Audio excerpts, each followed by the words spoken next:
Iran யுத்தம், Iraq யுத்தம் எல்லா யுத்தங்களும் தவறு அப்படின்னு சொல்லி ட்ரம்பே மறைமுகமா சொல்றாரு. அண்ணே என்னண்ணே இப்படி வெளிப்படையா சொல்றீங்க? வேற வழி என்ன? வாங்குன அடி அப்படி. இப்ப அடுத்து எடுத்து வைக்க போறது முன்னாடியா, பின்னாடியான்னு தெரியல. அதுக்கு கிரவுண்ட மனுஷன் செட் பண்ணணும்ல. சும்மா இருங்கய்யா அப்படிங்கிற மாரி ட்ரம்போட டீமே சொல்ல ஆரம்பிச்சுட்டார்கள். காரணம் என்ன அப்படின்னா, இவர் ஒரு பக்கம் அமெரிக்கால பொங்குறாரு. இப்படி முன்னாடி, பின்னாடி கால் எடுத்து வச்சு.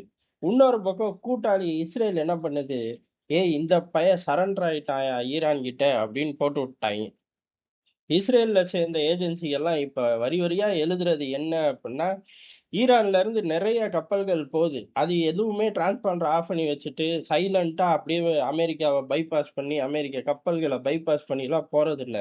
ஈரான்ட்ட பர்மிஷன் வாங்கிடுறாய்ங்க. அதாவது ஈரான்ட்ட டீல் பேசி முடிச்சிடுறாய்ங்க. முடிச்சுட்டு சில கப்பல்களுக்கு டோல் ஃபீஸையும் கட்டிடுறாய்ங்க. சார் 10 கப்பல் முடியாது. ஒரு 5, 6 கப்பலுக்கு கட்டுறோம் அப்படிங்கிற மாரி டோலுக்கான ஃபீஸையும் கட்டிட்டு, சும்மா ஜம்முன்னு அந்த டேங்கர்லாம் கிளம்பி போகுதுங்கிறாய்ங்க. இதுல கணிசமா எந்த நாடு மைலேஜ் எடுக்குது அப்புட்ன்னா, சத்தமே இல்லாம கத்தார் பையன் தான் எடுக்குறானாமா. கத்தார்ல இருந்து தான் ஏகப்பட்ட கப்பல்கள் இந்த மாரி டீல் பேசி கிளம்பி போகுது. இதுக்கு அமெரிக்காவும் உறுதுணை. "பேசிக்க போ, நீயே பேசிக்க. நான் கண்டுக்க மாட்டேன். எனக்கு இது தெரியாது." அப்படிங்கிற மாரி விலகி நிக்குது. கத்தார் ஈரான்ட்ட டீல் பேசுது. கத்தார்ட்ட இருந்து எண்ணெய் வாங்கக்கூடிய நாடுகளும் ஈரான்ட்ட டீல் பேசுறார்கள். டோல் ஃபீஸ் யார் கட்டுறா அப்படின்னு தெரியல. 10க்கு 6 கப்பல் கட்டியிருக்கலாம் அப்படின்னு சொல்லப்படுது. இது ஈரானுக்கு மிகப்பெரிய மைலேஜ். இதுல நமக்கான விஷயம் என்ன அப்படின்னா, அதில் அந்த கத்தார் அவுட்புட் பெருசா எங்க போகுது அப்படின்னா, இந்தியா, சீனா 2வது ஐரோப்பா. இடத்துல நம்ம 2 பேரும் இருக்க மாட்டுக்கு. 2வது இடத்துல ஐரோப்பா இருக்கு. அதுவும் கூட்டாளி தான் அமெரிக்காக்கு. அப்ப எல்லாரும் சேர்ந்து பேசி கொஞ்சம் ஃப்ரீ பண்ணி விடுறீங்க. அந்த காசு எடுத்து அவன் ஆளில்லா விமானம் எடுத்து உன்னத்தான் அடிக்கப் போறான். நீ நாசமா போ அப்படிங்கிற மாரி இஸ்ரேல்ல அமெரிக்காவ பார்த்து பொங்கி எழுந்திருக்காய்ங்க. மண்ண தூவி போடல லிட்டரலா. மத்தபடி எல்லாத்தையும் செஞ்சுப்புட்டாய்ங்க நண்பனுங்க. அங்க அவனுங்க அப்படி செய்ய, இங்க ட்ரம்ப் "எப்பா ஈராக், ஈரான் எல்லாமே வேஸ்ட் தான் தெரியுமா?"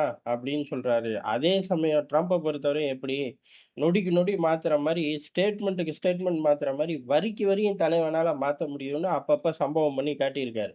இப்படி சொல்லிட்டு அடுத்த வரியே, "ஆனா நான் மட்டும் குண்டு வீச்சு விமானத்த எடுத்துட்டு போய் குண்டு போடல, இந்நேரம் அவன் கையில அணு ஆயுதம் இருக்கும். அப்படி பார்த்தா நான் செஞ்சது சரிதான் போ" அப்படின்ட்டாரு. முழுமையான வெற்றி தான் போன்ட்டாரு அடுத்த வரியே. எல்லாரும் ஷாக் ஆயிருப்பாங்களான்னு கேட்டா, ட்ரம்ப பத்தி எல்லாருக்கும் தெரியும். அதனால அவன் அவனுக்கு புடிச்ச வரிய மட்டும் எடுத்துக்கிறாய்ங்க. இப்ப ஈரான் ஜெயிச்சிருச்சு, ஈரான் செஞ்சு ஈரான்ல அமெரிக்கா இறங்குனது பெரிய தப்பு அப்படிங்கிறத ஈரான் ஆதரவாளர்கள், ட்ரம்ப் எதிர்ப்பாளர்களும் கையில எடுத்துக்கிறார்கள். ட்ரம்போட 2வது ஸ்டேட்மெண்ட்டா அமெரிக்கால உள்ளவனுங்களும் அமெரிக்க ஆதரவாளர்கள்னு பட்டியல்ல எவன வைக்கிறதுன்னு தெரியல. எவன வச்சாலும் அவன் நம்ம கூட சண்டைக்கு வருவான். இப்ப ஐரோப்பால உள்ளவன வச்சா, "டேய் அமெரிக்காவ காட்டிலும் நாங்க பெரிய ஆள் தெரியுமா?" அப்படிம்பான். ஆசிய பகுதியில வச்சா, "டேய் அவன் கூட நான் கூட்டாளின்னு சொல்லாதடா. அப்ப கண்ட இடத்துல யுத்தம் போட்டுக்கிட்டு நீயும் வான்னு என்னைய கூப்பிடுவான். ப்ளீஸ் நான் பாட்டு சத்தம் இல்லாம பூனைக்குட்டி மாரி அவன் பின்னாடி சுத்தாம சுத்திக்கிட்டு இருக்கேன்னு அவன நம்ப வச்சுக்கிட்டு இருக்கேன். நீ வேற கெடுத்துறாத" அப்படிம்பாய்ங்க. ஆப்பிரிக்காவ பொறுத்தவரைக்கும் கேட்கவே வேணாம். அமெரிக்கா கூட்டாளி இடத்துல என்னை எழுத போறேன்னு கேள்விப்பட்டேன் அப்படின்னு அடிக்க வந்துருவாய்ங்க. அதனால அந்த பையன் பின்னாடி யாரு இருக்கா?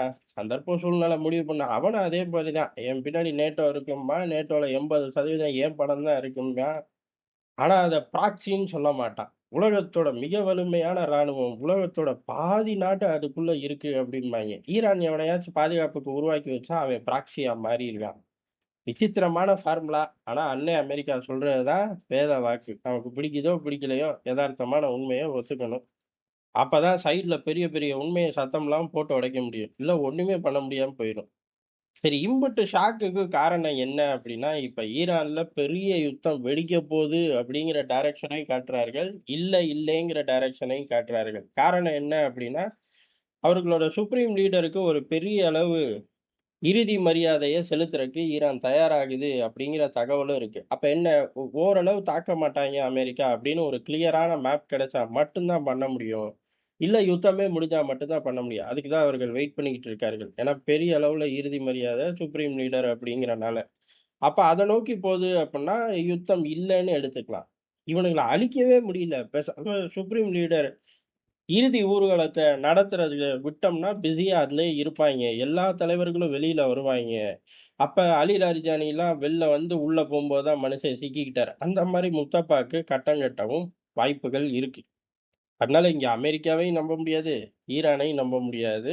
அமெரிக்காவுக்கு அடுத்த தலைவலி ஈரான் குடுத்தது என்ன அப்டின்னா, இவர்களோட ஆளில்லா விமானத்த நெறைய சுட்டு வீழ்த்தினார்கள். அத பூரா எடுத்து ரீஎன்ஜினியரிங் பண்ணிட்டோங்கிறார்கள். அதுல வீழ்த்துறக்கான அந்த லூப் ஹோல புடிச்சுட்டோம். இனிமே நீ வந்து பாரு, ஒண்ணு கூட சாதிக்க முடியாது அப்டின்ட்டார்கள். இந்த ஆளில்லா விமானத்துல பெரிய அளவுல மைலேஜ் ஃபர்ஸ்ட்டு இருக்கு, எடுத்துருவேன், எடுத்துட்டேன் அப்படின்னு 1, 2 தாக்குதல்ல அமெரிக்கா தான் ஸ்ட்ராங்கான ஃபுட் பிரிண்ட்ட பதிவு பண்ணுச்சு. அதுக்கடுத்து ரஷ்யா லேட்டா வந்தாலும் அவர்கள் லேட்டஸ்ட்டா போயிட்டார்கள். நடுவுல ஈரான் வித்த காட்டுது அத வச்சு.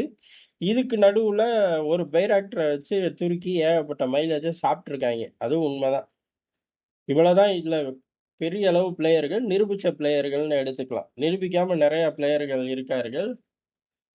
பால்காம் பதில் தாக்குதலுக்கு நம்மூட்டு ஆளில்லா விமானமும் நல்லாவே மைலேஜ் எடுத்துருச்சு. அப்படி இருக்கும்போது, இப்ப அமெரிக்க ஆளில்லா விமானத்த வீழ்த்தக்கூடிய ஒரு ஃபார்முலாவ கண்டுபிடிச்சுட்டோம். அதே சமயம் அத ரீஇன்ஜினியரிங்கும் பண்ணிட்டோம் அப்படிங்கிறது அமெரிக்காவுக்கு அதிர்ச்சி. எங்க அத எடுத்துட்டு என்ன செய்ய போறான் அப்படின்னு காத்துக்கிட்டு இருக்க தேவையே இல்ல. காரணம் ஈரான் அறிவிச்சிருச்சு. இந்த தடவ மட்டும் நீ தாக்குதல் செய்யி. உனக்கு அதிர்ச்சி மேல அதிர்ச்சி இருக்கு அப்படின்ட்டாய்ங்க. அந்த அதிர்ச்சி என்னவா இருக்கும் அப்படின்னு அமெரிக்க ஏஜென்சிகள்லாம் விவாதிக்கிறது. ஒருவேளை பெரிய அளவு ரீஎன்ஜினியரிங் பண்ணி, அத நம்ம ஆளில்லா பேஸ்ல அந்த ரீஜன தாண்டி உள்ள பகுதிகள்லயும் கொண்டு வரதுக்கு அதிக வாய்ப்பு இருக்கு அப்படிங்கிறார்கள். ஆனா அவர்களுக்கு தெரியாத ஒரு விட எப்படி புரொடக்ஷன செஞ்சாய்ங்க? எங்கிட்டு செஞ்சாய்ங்க? கணிசமா அவ்வளோ செஞ்சிருக்க முடியுமா? அப்படிங்கிற கேள்விக்கு இன்னும் அமெரிக்கா கிட்ட பதில் இல்ல.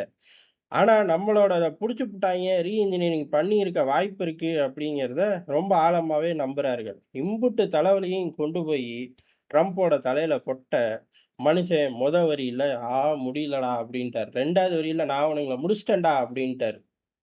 அப்ப ஒட்டு மொத்தமா ஈரான் யுத்தம் அப்படிங்கிறது முடியவே முடியாது. அதான் எதார்த்தமான உண்மை. காரணம் அமெரிக்கா தோத்து போனதுக்கப்புறம் ஏகப்பட்ட வேலைகள ஜெயிக்கிறக்கு செய்வாய்ங்க. ட்ரம்புக்கு அடுத்த வர அதிபர் யாரா இருந்தாலும் சரி, ஏதோ ஒரு யுத்தத்த போட்டு தான் ஆகணும். எல்லா அதிபர்களும் ஏதோ ஒரு யுத்தத்த போடுவார்கள். அதனால ஈரான் விவகாரம் முடியாது. முடியாட்டி அடுத்து சீனா பக்கம் போணும். கியூபா பக்கம்லாம் போய் வருஷ கணக்குலலாம் இவர்கள் யுத்தம் போட்டுக்கிட்டு இருக்க போறதில்ல. கொஞ்ச நாள்ல முடிஞ்சிரும். அப்ப பெரிய அடிய குடுத்த ஈரான் பக்கம் அமெரிக்கா சுத்தி சுத்தி வர வாய்ப்பு இருக்கு. எத்தன தடவ சுத்தி வந்தாலும் இதே ரிசல்ட் தான்டா வரும். போங்கடா அப்படின்னு ஐஆர்ஜிசி ஸ்ட்ராங்கா சொல்லுது. எது எப்படியோ வரக்கூடிய நாட்கள் அப்படிங்கிறது மேலும் கடுமையாக வாய்ப்புகள் இருக்கு. ஏன்னா, அப்படியே ஃப்ரீ ஆன மாரி எல்லாம் அப்படி உடையுது. ஆனா, முக்கியமான ஆட்கள் யாருமே ஃப்ரீ ஆனத நம்பவே மாட்டேங்கிறாருங்க. உதாரணத்துக்கு அந்த பிராந்தியத்துல வரவு செலவுல இருந்த ஆட்கள் பெரிய கார்ப்பரேட்ஸ் யாருமே இன்னும் அந்த பிராந்தியத்த நம்பல. அதே மாரி அந்த பிராந்தியத்தோட வரவு செலவுல இருக்கக்கூடிய நாடுகள், அதாவது கச்சா எண்ணெய் தேவைக்காக இருக்கக்கூடிய நாடுகள், இன்னமுமே ரகசிய டீல எவ்வளவு தூரம் ஸ்ட்ராங் படுத்துறது அப்படின்னு தான் யோசிக்கிறார்கள். பிரச்சனை முடிஞ்சிருச்சு. இனி பழைய மாரி இருப்போம். சண்டை வராம தடுக்கிறதுக்கான வேலைகள பார்ப்போம். அந்த திசைக்கு யாருமே போல. என்னதான் சண்டை வந்தாலும், எப்படி அண்டர் கிரவுண்ட் டீலிங் போட்டு தூக்கிட்டு வர்றது? இப்ப போட்டத விட கொஞ்சம் ஸ்ட்ராங்கான அக்ரீமெண்ட். இப்ப போட்டத விட கொஞ்சம் ஸ்ட்ராங்கான ரூட் எல்லாம் எடுப்போம் அப்படிங்கிற மாரி, அந்த திசைய நோக்கி தான் போறார்கள். அதனால யுத்தம் பின்வாங்குற மாரி வாங்கி முன்னேறி பாக்குது அப்படிங்கிறது தான் இன்னைக்கு இந்த நிமிடத்துல உள்ள நிலைமை. அதுக்கப்புறம் அமெரிக்கால விடிஞ்சதுக்கு அப்புறம் நிலைமைகள் மாறுறதுக்கு எப்பவும் போல அதிக வாய்ப்பு இருக்கு.